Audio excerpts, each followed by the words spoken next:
العلم هو النور الهادي والمفتاح لكل الخير، من يرد الله به خيرا في الدين يفقهه فيدري. بسم اللہ الرحمن الرحیم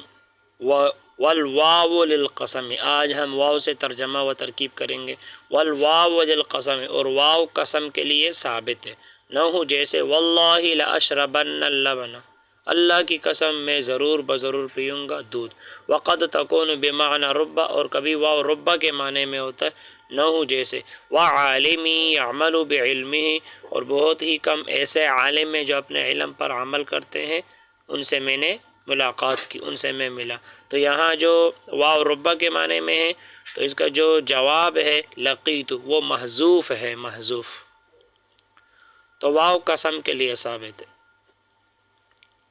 واو بھی قسم کے لیے آتا ہے اور آگے تا بھی قسم کے لیے آتا ہے۔ تو پھر دونوں میں فرق کیا ہے؟ فرق یہ ہے کہ واو اس میں ظاہر پہ داخل ہوتا ہے، چاہے لفظ اللہ کا نام ہو اور چاہے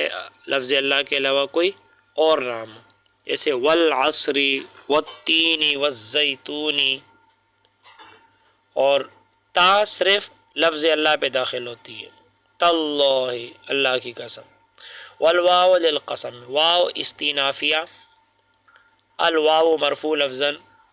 مبتدا، لام جارہ القسم مجرور لفظا، جار مجرور میں کر متعلق ثابت اسم فاعل کے، ثابت اسم فاعل اس کے اندر ہوا ضمیر مرفوع محلا اس کا فاعل، اسم فاعل اپنے فاعل اور متعلق سے مل کر شیبہ جملہ ہو کر خبر، اور الواو مبتدا، مبتدا خبر مل کر جملہ اسمیہ خبریہ۔ نہ ہو مرفوع لفظا مضاف، واو جارہ قسمیہ، اللہ ہی مجرور لفظا، جار مجرور مل کر متعلق اقسم فعل کے، اقسم فعل اس کے اندر انا ضمیر مرفوع محلا اس کا فاعل، اقسم و فعل ابن فاعل اور متعلق سے مل کر شیبہ جملہ، وہ متعلق سے مل کر جملہ فعلیہ انشائیہ ہو کر قسم، آگے جواب قسم آ رہے ہیں۔ لام تاکیدیہ، اشربن فعل اس کے اندر انا ضمیر مرفوع محلا اس کا فاعل، اللبن منصوب لفظا مفعول بھی، فعل اپنے فاعل مفعول بھی سے مل کر جملہ فعلیہ ہو کر جواب قسم، قسم اپنے جواب قسم سے مل کر جملہ قسمیہ انشائیہ ہو کر، نہ ہو مضاف کے لیے مضاف الیہ، یہ بتاویل مفرد ہو کر نہ ہو مضاف کے لیے مضاف الیہ، مضاف اپنے مضاف الیہ سے مل کر خبر اور مبتدا محذوف مثالہ کے لیے، مثالہ مضاف مضاف الیہ مل کر مبتدا اور یہ خبر بنا، مبتدا خبر مل کر جملہ اسمیہ خبریہ۔ وقد تکون بمعنی رب، واو حرف عطف، قد حرف تقلیل، تکون فعل ناقصہ اس کے اندر ہی ضمیر مرفوع محلا اس کا اسم، با جرہ معنی مجرور تقدیرا مضاف، رب مجرور محلا مضاف الیہ، مضاف مضاف الیہ مل کر با جارہ کے لیے مجرور، جار مجرور مل کر متعلق ثابتتن اسم فاعل کے، کیونکہ اس کی خبر منصوب ہوتی ہے ثابتتن، اور ثابتتن اس لیے نکالیں گے کہ تکونو مؤنث ہے، اس کے اندر ہی ضمیر اس کا اسم ہے تو آگے خبر بھی مؤنث نکالیں گے، تو ثابتتن اسم فاعل کے۔ اب ثابتتن اسم فاعل اس کے اندر ہی ضمیر مرفوع محلا اس کا فاعل، اسم فاعل اپنے فاعل اور متعلق سے مل کر شیبہ جملہ ہو کر تکون کی خبر، تکون فعل ناقصہ اپنے اسم اور خبر سے مل کر جملہ فعلیہ خبریہ۔ نہ ہو مرفوع لفظا مضاف، واو جارہ بمعنی رب، واو جارہ بمعنی رب، عالم مجرور لفظا موصوف، جب بھی نکرہ کے بعد فعل آ جائے،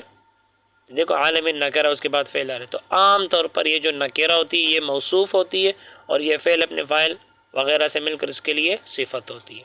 تو واو جارہ بمعنی رب، عالم مجرور لفظا موصوف، یعمل فعل اس کے اندر ہوا ضمیر مرفوع محلا اس کا فاعل، با جارہ علم مجرور لفظا مضاف، میں نے بتایا تھا کسی بھی اسم کے ساتھ جب ضمیر آ جائے تو یہ آپس میں مضاف مضاف الیہ بنتے، تو علم مجرور لفظا مضاف، اور یہی ضمیر جو ہے یہ مجرور محلا مضاف الیہ، مضاف مضاف الیہ مل کر با جارہ کے لیے مجرور، جار مجرور مل کر متعلق یعمل فعل کا، اب یعمل فعل اپنے فاعل اور متعلق سے مل کر جملہ فعلیہ ہو کر صفت عالم موصوف کے لیے، موصوف صفت مل کر مجرور واو جارہ کے لیے، جار مجرور مل کر متعلق مقدم ہے لقیت فعل محذوف کا، یہ متعلق ہے مقدم لقیت فعل محذوف کا، لقی فعل اور تو ضمیر مرفوع محلا اس کا فاعل ہے، فعل ابن فاعل اور متعلق مقدم سے مل کر جملہ فعلیہ ہو کر بتاویل مفرد نحو کے لیے مضاف الیہ، مضاف الیہ مل کر خبر، مبتدا محذوف مثالہ کے لیے، مثال مرفوع لفظاً مضاف اور یہ ضمیر مجرور محلاً مضاف الیہ، مضاف الیہ مل کر مبتدا اور یہ اس کے لیے خبر بنا، مبتدا خبر مل کر جملہ اسمیہ خبریہ ہو گیا۔ بس آج کے لیے اتنا ہی۔ اللہ تعالی ہم سب کو علم نافع عطا فرمائے۔ السلام علیکم۔